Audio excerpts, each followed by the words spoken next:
어느 날 퇴근길 지하철 안 누군가의 말이 문득 떠올랐고 갑자기 숨이 턱 막혔습니다. 아무 말도 안 했는데 내 안에서는 수없이 많은 대화가 오가고 있었죠. 왜 그런 말을 했을까? 그때 내가 참았던 게 맞았을까? 난 왜 아직도 이걸 붙잡고 있지? 혹시 당신도 그런 날이 있었나요? 분노가 식지 않아 잠이 안 오고 그 기억이 자꾸 돌아와 당신을 조여올 때 부처님은 말합니다. 분노는 반드시 다스릴 것이 아니라 바라볼 것이라고. 그 응어리를 없애려 하지 말고 천천히 풀어낼 수 있다고. 이 영상은 그 이야기를 함께 따라가 보려 합니다. 말하지 못했던 상처의 무게를 조금 가볍게 내려놓을 수 있도록 이야기 시작하겠습니다. 마음속에 오래된 기억이 하나 있습니다. 말은 짧았고 상황은 순간이었지만 그날 이후로 마음의 깊은 곳에 한 점 얼룩처럼 남아있던 기억입니다. 그 사람이 무심코 던진 말, 혹은 일부러 찌르기 위해 고른 말. 시간이 지나도 여전히 선명하게 되살아나는 그 장면은 그저 추억이 아니라 고요한 분노이자 눌러담은 울음이기도 했습니다. 부처님은 말합니다. 그것은 내 마음이 만들어낸 것이니 다시 내 마음이 풀 수 있다. 하지만 마음이라는 건 얼마나 어려운 존재인가요? 스스로 만든 매듭을 스스로 풀라는 말은 때로 가혹하게 느껴지기도 합니다. 그러던 어느 날 길가에서 한 아이를 보았습니다. 자신이 그려놓은 그림을 다른 아이가 찢어버리자 그 아이는 울지도 화내지도 않고 조용히 그 조각을 모아 다시 붙이고 있었습니다. 이건 내 그림이야. 찢긴 건 맞지만 아직 내 마음은 안 찢어졌어. 그 말을 듣는 순간 이상하게도 오래된 상처 하나가 툭 하고 떨어지는 소리가 났습니다. 부처님의 말씀이 그 아이의 말처럼 마음에 와 닿았던 거죠. 부처님은 종종 비유로 말씀하셨습니다. 분노를 가득 품고 있는 사람은 마치 타오르는 섣불을 손에 쥐고 있는 사람 같다고. 불은 언젠가 꺼지지만 그 불을 쥐고 있는 손은 타들어간다고요.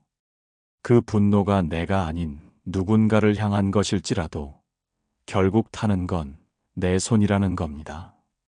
그래서 부처님은 바라보라고 하셨습니다. 그 감정이 올라올 때 그때 바로 쫓아내려 하지 말고 또 억지로 마주 앉아 고해성사하듯 해부하지도 말고 마치 새벽 안개처럼 살며시 바라보다 보면 어느 순간 흩어진다고요. 어떤 감정도 끝까지 머물러 있는 법은 없다고 말씀하셨습니다. 하지만 우리는 분노를 도구처럼 쓰기도 합니다. 그 분노가 나를 보호해주는 방패처럼 느껴질 때도 있고 내 고통을 인정받기 위한 유일한 신호처럼 여겨지기도 하니까요. 그러나 부처님은 조용히 말씀하셨습니다. 분노는 나를 보호하는 것이 아니라 나를 가둔다고. 그 감정은 칼이 아니라 감옥의 열쇠라고요. 당신이 진심으로 자유를 원한다면 그 감정에서 먼저 나와야 한다고 말입니다. 이 말은 분노하지 말라는 말이 아닙니다. 상처받지 말라는 말도 아닙니다. 오히려 그 분노를 인정하되 그 안에 나를 묶어두지 말라는 뜻입니다. 그 상처가 아프다는 걸 부정하지 말되 그 아픔이 내 삶을 전부 삼키게 두지 말라는 뜻입니다. 마음속의 어둠이 움직일 때 우리는 종종 그 어둠이 곧 나라고 착각합니다. 하지만 어둠은 어디까지나 빛의 부재일 뿐 당신이라는 존재는 그 어둠조차 담을 수 있는 넓은 공간입니다. 그 공간 안에는 상처도 기억도 슬픔도 잠시 머무를 수는 있지만 당신 전체가 그것으로만 이루어진 건 아닙니다. 자비는 어떻게 상처를 감싸는가? 분노는 처음엔 나를 보호해주는 것처럼 보입니다. 억울한 말을 들었을 때, 모욕적인 시선을 받았을 때, 그 분노는 내 마음속에 불을 지피며 이렇게 속삭이죠. 가만히 있으면 안 돼. 이 감정은 정당해. 널 지켜야 해. 하지만 시간이 지나면 그 불은 천천히 내 안을 태우기 시작합니다. 지켜야 했던 자존감은 사라지고 감정은 방황하며 나를 더욱 지치게 만듭니다. 그러다 보면 어느새 그 사람보다, 그 상황보다 더 두려운 존재가 되어버리는 건 바로 내 마음이에요. 부처님은 말했습니다. 분노는 칼을 쥐고 내리치는 행위가 아니라 내가 그 칼날을 움켜쥐고 있는 상태라고. 그래서 상처는 바깥이 아니라 내 안에서 깊어집니다. 그러니 자비는 그 손을 천천히 펴주는 일입니다. 억지로 미워하지 않으려 애쓰는 것이 아니라 미워하는 나 자신을 있는 그대로 바라봐주는 것. 그렇게 마음의 근육을 조금씩 이완시켜 나가는 것. 어떤 이는 말합니다. 그 사람은 사과하지도 않았어요. 용서할 이유도 없어요. 그 말은 맞습니다. 용서는 상대를 위한 것이 아닙니다. 자비는 그 사람을 위한 행동이 아니라 지금 이 순간 응어리로 살아가는 나를 위한 호흡입니다. 마치 억센 바람에 휘청이는 나뭇가지를 햇볕이 천천히 말려주는 것처럼 자비는 분노를 밀어내는 것이 아니라 그 옆에 앉아주는 힘입니다. 그럼에도 여전히 우리는 묻습니다. 이렇게까지 아픈데 내가 잘못한 걸까요? 부처님은 그럴 때도 이렇게 말씀하셨습니다. 그 아픔을 지닌 것조차 너의 탓이 아니니 그것을 품는 방식만은 너의 선택이 될 수 있다. 누군가의 말에 밤새 뒤척였던 날, 아무렇지 않은 척 웃으며 하루를 버텼던 그 순간, 그 마음을 누구도 대신 풀어주진 못했죠. 그러나 자비는 그 응어리를 억지로 풀려 하지 않고 그저 기다려줍니다. 마치 새벽 안개가 사라지듯 상처도 감정도 자연히 흘러가도록요. 그리고 어느 날 문득 느껴지게 됩니다. 그 기억은 여전히 아프지만 그 감정이 나를 끌고 가지는 않는다는 걸. 이제 나는 그 감정과 함께 걸을 수 있다는 걸. 바라본다는 것은 나를 다시 만나는 일. 감정은 너무 가까이 있으면 보이지 않습니다. 화가 난 순간 우리는 자신이 얼마나 분노에 잠겼는지조차 알지 못합니다. 그저 말이 튀어나오고 몸이 먼저 반응하고 마음은 그제야 뒤따라 뒤척입니다. 부처님은 말했습니다. 감정을 억누르지 말고 감정 속에 빠지지도 말라. 다만 그것을 바라보아라. 바라본다는 것은 그 감정을 외면하지 않으면서도 그 감정이 전부라고 믿지 않는다는 뜻입니다. 마치 거울 속 내 얼굴을 바라보듯 그저 조용히 바라보는 일. 어느 날 바람 부는 강가에 앉아 있었던 적이 있습니다. 물이 천천히 흐르고 갈대가 흔들리고 바람은 멈췄다 불었다 다시 흘러갑니다. 그때 문득 알았습니다. 내 마음도 이 강물 같다는 것을. 가라앉은 감정이 흙탕물처럼 보일 뿐 그 속에는 여전히 맑은 물줄기가 흐르고 있다는 것을요. 분노에 사로잡힌 우리는 자주 외칩니다. 이 감정은 내가 만든 게 아니야. 저 사람이, 그 상황이 나를 이렇게 만든 거야. 하지만 부처님은 조용히 고개를 저으십니다. 그 감정은 내 마음에서 올라왔으니 내가 그것을 다르게 바라볼 수 있다. 그 말이 처음엔 억울하게 들릴 수도 있습니다. 왜 나만 참아야 하나? 왜 나만 바라보고 정리해야 하나? 그러나 조금만 더 깊이 들어가 보면 그건 나를 비난하려는 말이 아니라 내가 나를 다시 마주할 수 있도록 열어주는 말입니다. 하루에도 몇 번씩 우리는 마음속 작은 폭풍을 지나갑니다. 누군가의 한마디에 불쑥 올라오는 서운함, 아무 일도 아닌데 가슴을 조여오는 불안감, 그리고 그 모든 감정 뒤에 숨어 있는 익숙한 외로움. 이럴 때 부처님은 말합니다. 그 마음을 피하려 하지 말고 그 마음과 함께 앉아 있으라. 바라보는 것은 그저 그 감정과 함께 숨을 쉬는 일입니다. 판단하지 않고 정리하려 하지 않고 그냥 함께 있어주는 일. 바라봄은 감정을 고치는 기술이 아닙니다. 그건 상처받은 나에게 괜찮다고 말해주는 다정한 시선입니다. 그 시선을 받은 마음은 언젠가 스스로 움직이기 시작합니다. 불안이 조금 가라앉고 분노의 열기가 천천히 빠져나가고 그리고 그 자리에 새로운 감정이 싹 틉니다. 어느 저녁 무심코 창밖을 바라보다가 내가 그렇게 미워했던 사람의 얼굴이 떠오릅니다. 이상하게도 그 얼굴이 더 이상 날 숨막히게 하지 않습니다. 그 사람은 그대로인데 내가 바뀌었기 때문입니다. 바라보는 일은 결국 나를 다시 만나는 일입니다. 감정 뒤에 숨어 있던 나, 상처를 안고도 살아가고 있던 나, 끝내 포기하지 않고 이 자리에 앉아 있는 나. 그 나를 다시 마주할 수 있다면 그게 부처님이 말한 진짜 해탈의 시작일지도 모릅니다.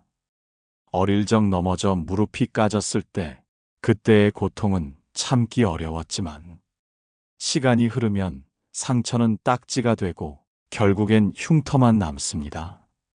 그 흉터를 바라보며 여기 아팠던 적이 있었지 하고 조용히 기억하게 되죠. 그런데 마음의 상처는 그렇게 간단히 사라지지 않습니다. 때로는 시간이 지나도 여전히 짓무르고 아물었다 싶으면 어느 날 갑자기 다시 덧납니다. 그렇기에 우리는 묻습니다. 왜 나는 아직도 아플까? 왜 나는 아직도 그 말에서 벗어나지 못할까? 부처님은 그런 질문 앞에서 서두르지 않으십니다. 그저 조용히 말씀하십니다. 그 상처는 지워야 할 것이 아니라 껴안아야 할 것이다. 자주 잊곤 하지만 우리가 기억하는 상처는 살아있다는 증거이기도 합니다. 그 말이 아팠다는 건 내 마음이 아직 무뎌지지 않았다는 뜻이고 그 순간이 선명하다는 건 내가 여전히 그 마음을 간직하고 있다는 뜻이죠. 사람들은 말합니다. 잊어버려야 편해진다고. 그냥 넘기면 된다고. 하지만 넘긴다는 건 진짜로 그 감정을 지나가는 것이 아니라 그저 미뤄두는 일일지도 모릅니다. 마음 한구석에 던져둔 감정은 언젠가 더 거칠고 낯선 얼굴로 다시 찾아오기도 하니까요. 부처님은 그래서 상처를 지우라 하지 않으셨습니다. 그저 그 상처를 있는 그대로 인정하고 그 상처를 품고도 여전히 살아가는 나를 바라보라 하셨죠.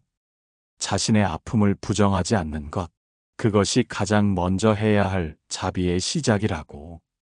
살다 보면 반복해서 아프게 하는 사람도 있고 어떤 관계는 놓을 수도 이어갈 수도 없어. 계속 상처만 깊어지는 경우도 있습니다.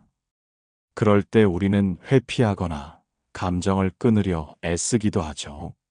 하지만 끊어진 마음 위에는 새로운 마음이 자라지 않습니다. 상처가 있어도 괜찮습니다.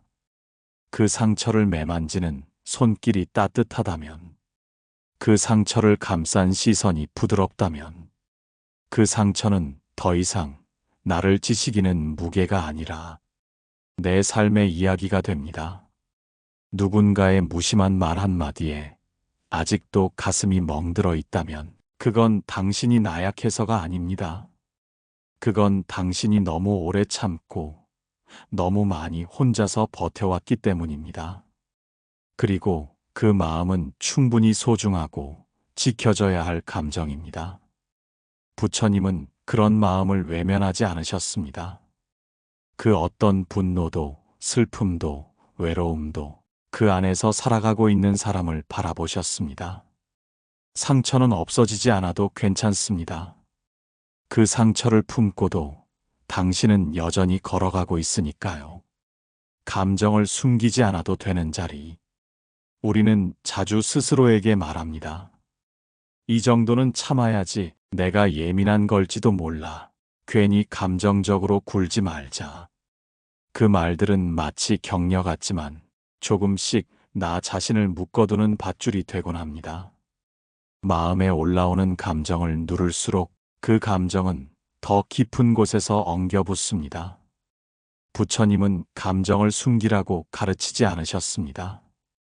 오히려 말없이 감정이 머무는 자리를 만들어 주셨죠.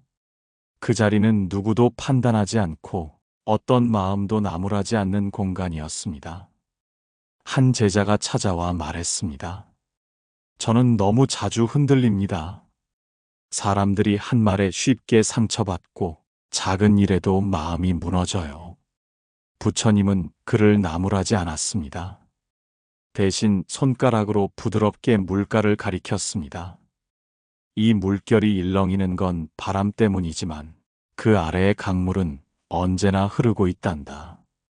그 말은 마치 감정이 요동치는 건 자연스러운 일이니 그 요동조차 나의 일부로 받아들이라는 뜻처럼 들렸습니다. 사람들은 흔히 감정을 드러내면 약해 보일까 걱정합니다. 분노를 말하면 불편할까 두렵고 슬픔을 꺼내면 짐이 될까 머뭇거립니다. 하지만 감정은 나약함이 아니라 내가 여전히 살아있다는 징표입니다. 지금 여기가 안전한 자리라면 감정은 그 자리에서 고요히 드러날 수 있습니다. 부처님이 앉아있던 자리는 그런 자리였습니다. 말없이 다가와 무너질 수 있는 곳, 속마음을 들키더라도 부끄럽지 않은 곳, 울어도 괜찮고 화를 내도 외면당하지 않는 자리. 우리 모두 그런 자리를 그리워하며 살아갑니다. 때로는 그 자리를 찾아 방황하기도 하고 누군가에게서 그런 온기를 기대하다 실망하기도 하죠. 하지만 부처님은 말씀하십니다. 그 자리는 밖에 있는 것이 아니라 내 마음 속에도 존재한다고. 누군가가 내 감정을 받아주지 않아도 내가 먼저 나의 감정을 바라봐주고 조용히 머물게 해줄 수 있다면 그 자리에서 감정은 조금씩 식고 마음은 다시 숨을 쉴 수 있게 됩니다. 지금 당신 마음 속에도 그런 자리를 하나 만들어 보면 어떨까요? 억누르지 않아도 괜찮고 도망치지 않아도 괜찮은 그냥 나로 있을 수 있는 자리 하나. 내 마음을 품는다는 것. 살면서 우리는 수없이 상처받습니다. 가장 가까운 사람에게, 말보다 침묵에, 무심코 지나간 한 장면에. 그리고 그 상처는 대개 누군가에게 설명하기 어렵고 보여주기조차 민망할 만큼 사소해 보이기도 합니다. 하지만 마음은 압니다. 그때 분명히 아팠고 그 감정은 여전히 내 안 어딘가에 남아있다는 걸. 부처님은 말하셨습니다. 마음이란 바람과 같아 그 결을 억지로 바꿀 수는 없지만 바람이 지나가는 자리를 다르게 만들 수는 있다.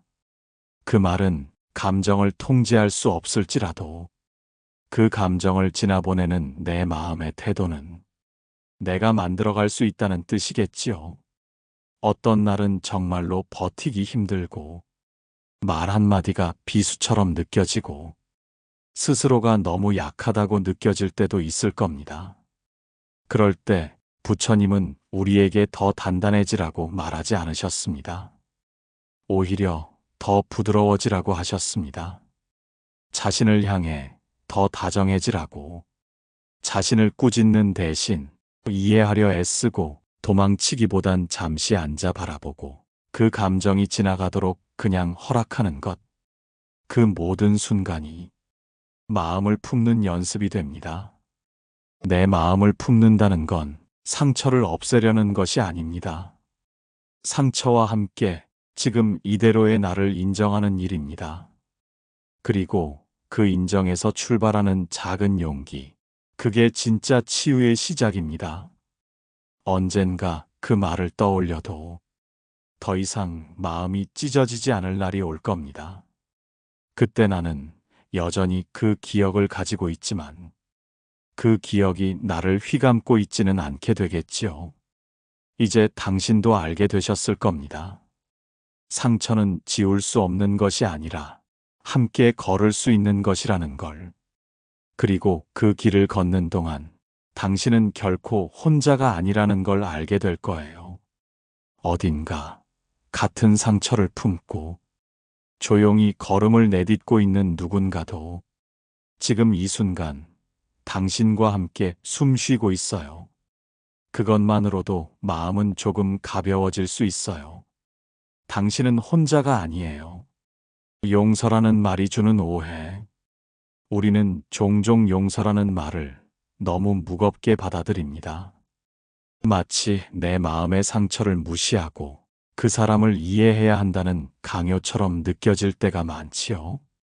그래서 누군가 이제 그만 용서해라고 말하면 그 말 속에 내 아픔은 이제 그만하라는 뜻이 담겨 있는 것 같아 마음이 더 얼어붙기도 해요. 부처님께서는 용서하라는 말을 자주 하지 않으셨습니다. 그보다는 그 마음을 그냥 놓아도 괜찮다고 말씀하셨지요.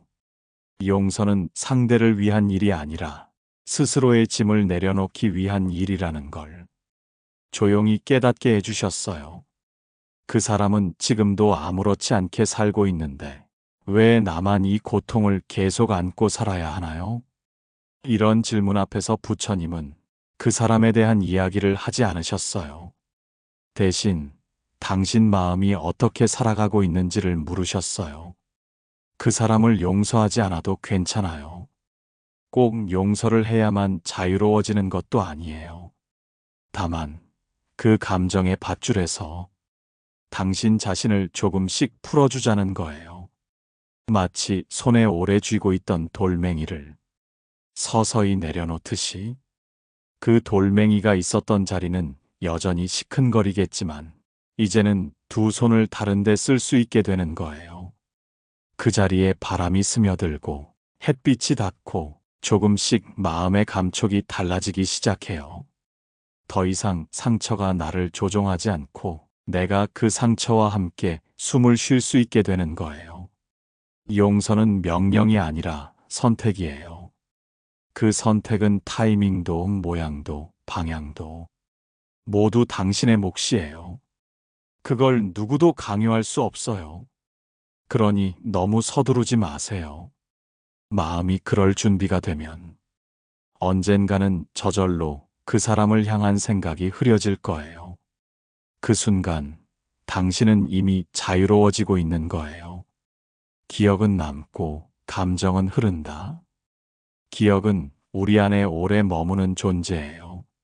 마치 오래된 사진처럼 때때로 흐릿해졌다가 어느 날은 또렷하게 떠오르기도 해요. 하지만 감정은 조금 달라요. 같은 기억을 떠올리더라도 어떤 날은 울컥 눈물이 나고 어떤 날은 그저 멀리서 바라보는 듯 담담해지기도 해요. 부처님은 이런 차이를 잘 알고 계셨어요. 기억은 지워지지 않지만 그 기억을 감싸고 있던 감정은 흘러간다는 걸요. 그래서 감정을 억누르지 말고 그 흐름을 자연스럽게 따라가라고 하셨어요. 우리 안의 아픔은 그 아픔 자체보다 그걸 받아들이지 못하는 마음 때문에 더 무거워져요. 왜 아직도 이 기억을 붙잡고 있지? 이제는 아무렇지 않아야 하지 않을까? 이런 질문들이 오히려 상처를 오래 머물게 해요. 하지만 감정은 흘러가는 거예요. 지금은 격렬하고 무거울지라도 언젠가는 그 감정이 조금씩 옅어지고 마음속 다른 감정들과 나란히 놓이게 될 거예요. 그 흐름을 막지 않는 것이 부처님이 말한 지혜로운 마음이에요. 마음이 아플 때는 그 아픔을 견뎌야 한다는 생각보다 그저 그 감정을 흘려보내면 된다는 걸요. 가끔은 문득 떠오른 그 사람의 얼굴이 이제는 예전처럼 날카롭게 가슴을 찌르지 않을 때가 있어요. 그 사람이 변한 것도 상황이 달라진 것도 아닌데 나의 마음결이 달라진 거예요. 그게 바로 감정이 흘러갔다는 증거예요. 기억은 남더라도 그 안의 감정이 더 이상 나를 삼키지 않는다면 그건 분명 당신이 잘 살아내고 있다는 뜻이에요. 부처님은 그래서 말하셨어요. 상처가 남는 것은 괜찮다고. 그 자리에 더 이상 눈물이 고이지 않는다면 그대는 이미 충분히 나아가고 있는 것이라고요. 기억은 남아도 괜찮아요. 그 기억을 바라보는 마음이 달라졌다면 당신은 지금 그 누구보다 멀리 와 있는 거예요. 감정이 떠난 자리에 피어나는 것. 어느 날 문득 그런 날이 와요. 예전 같으면 벌써 마음이 무너졌을 말 앞에서도 잠시 숨을 고르고 그냥 지나칠 수 있게 되는 날이요. 그 순간 우리는 깨닫게 돼요. 아, 이제는 이 감정이 나를 흔들지 않는구나. 슬픔이 없어진 건 아니에요. 분노가 완전히 사라진 것도 아니고요. 하지만 그 감정이 더 이상 삶의 중심이 아니게 되는 순간이 와요. 부처님은 이런 상태를 고요한 마음이라 부르셨어요. 그 고요함은 감정이 없어진 무감각이 아니에요. 오히려 감정을 모두 품고도 흔들리지 않는 더 넓은 마음의 상태예요. 우리는 오랫동안 감정과 싸우며 살아왔어요. 화를 내면 안 되는 줄 알았고 상처받은 티를 내면 안 되는 줄 알았어요. 그래서 감정을 억누르고 밀어내고 숨기고 버텼지요. 하지만 부처님은 싸우지 말라고 하셨어요. 감정과 등을 지지 말고 그저 함께 있어주라고요. 감정이 떠난 자리에 무엇이 남을까요? 그 자리에 처음 피어나는 것은 다름 아닌 연민이에요. 나를 향한, 그리고 그때의 나를 이해하지 못했던 타인을 향한 작은 연민 하나가 마음을 적십니다. 그 연민은 그때 나도 많이 힘들었구나라는 속삭임이 되고 그 사람도 아마 자기 마음을 몰랐을 거야라는 여유가 되어요. 그 말을 꺼내는 순간 분노로 굳어있던 마음이 조금씩 풀립니다. 이해는 꼭 말로 하지 않아도 돼요.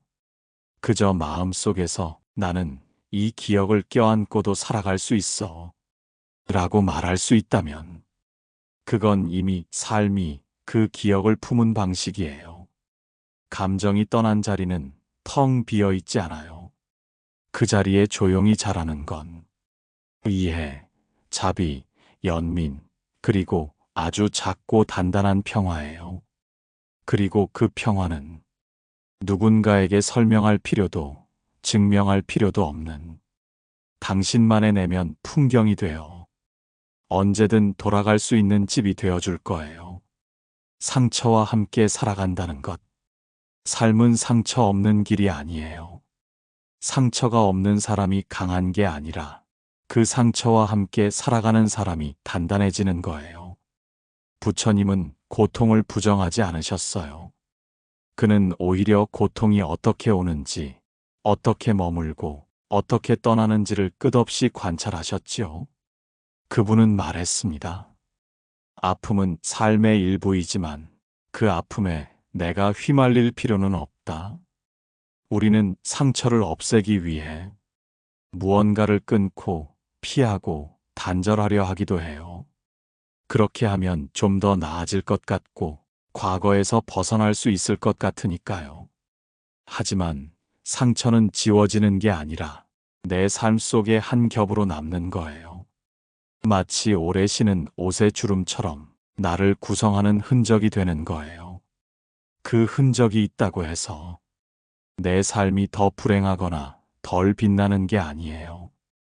오히려 그 흔적이 내 이야기를 더 깊고 진실하게 만들어줘요. 부처님은 상처를 지워주는 분이 아니셨어요. 그는 다만 그 상처 옆에 조용히 앉아줄 줄 아는 분이셨어요. 말없이 기다려주고 그 마음이 제 풀에 움직일 때까지 가만히 바라보는 지혜를 가진 분이셨어요. 우리도 그렇게 살아갈 수 있어요. 스스로를 밀어붙이지 않고 지나온 시간을 부끄러워하지 않고 지금의 나를 천천히 받아들이는 것부터 마음이 흐려지는 날에도 자꾸 되돌아가게 되는 기억이 있어도 그 길을 걸어온 자신을 믿어주세요. 그 기억 속의 나도 지금 이 자리에 있는 나도 모두 당신이라는 한 존재의 일부니까요. 삶은 완전히 괜찮아지는 날을 기다리는 것이 아니라 아직 괜찮지 않아도 살아가는 날들을 겹겹이 쌓아가는 거예요. 그리고 그렇게 쌓인 하루들이 결국에는 당신만의 지혜가 되고 누군가에게는 큰 위로가 되기도 할 거예요. 상처는 여전히 우리 안에 있어요. 하지만 이제 그 상처는 우리를 휘감는 그림자가 아니라 빛이 들어오는 자리가 되어줄 수 있어요. 당신은 그 빛을 품을 수 있는 사람이고 지금 이 순간에도 충분히 그렇게 살아가고 있는 거예요.